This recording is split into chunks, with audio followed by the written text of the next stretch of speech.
Over $800 million and counting. The repair bill that the country has been left with following the heavy rains associated with Tropical Storm Elsa. Prime Minister Andrew Holness made the disclosure in Parliament this evening as he urged MPs to use funds they have been allocated for drain cleaning and other mitigation work in the next 21 days. Vashon Brown tells us more. Flooding in some parishes and damaged roads in others. The impact of Tropical Storm Elsa on Jamaica is clear. In fact, the weather system dumped 7 to 8 inches of rainfall on sections of the island.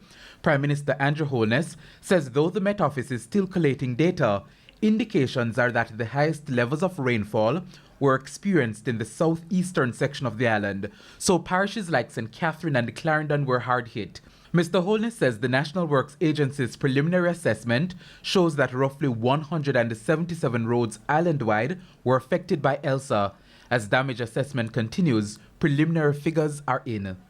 The assessment to date is divided into two categories: cost to clean and clear roadways and drains of silt and debris, and the cost to make roads accessible. Regarding the cost to clear and clean roadways and drains of silt and debris, the preliminary cost has been put at 443 million Jamaican dollars. Another 360 million will be required to make affected corridors accessible. We are therefore looking at a total cost of approximately $803 million. The figure, he says, includes road maintenance, drain cleaning, among other things. It does not include rehabilitation and other permanent repairs. But the hurricane season is far from over. Forecasters have predicted a season with above normal activity. Last year's fifth or E-named storm, Edward, formed on the 6th of July. Breaking by 6 days the record set in 2005 for the earliest appearance of the Atlantic's fifth storm of the season. Elsa's formation date of July 1st has broken that record by 5 days. So attention has now turned to preparation for the rest of the season. I wish to urge members of this House to move quickly in assisting the NWA in having the first phase of our mitigation program completed. The government has made $100 million available for this purpose.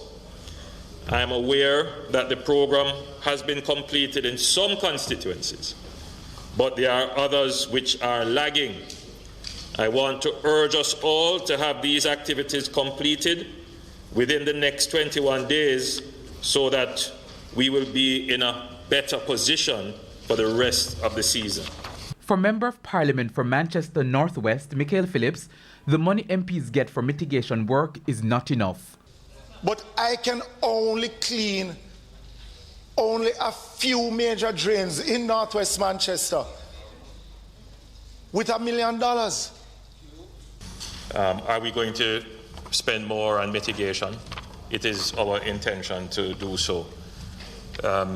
I can't say how much we're going to spend now. The Minister of Finance is here, so I'm certain that he too suffers the same problems that we do, so I'm sure he will be very sympathetic towards an allocation in preparation for any other event, weather event that may occur. Vashon Brown, TVJ News.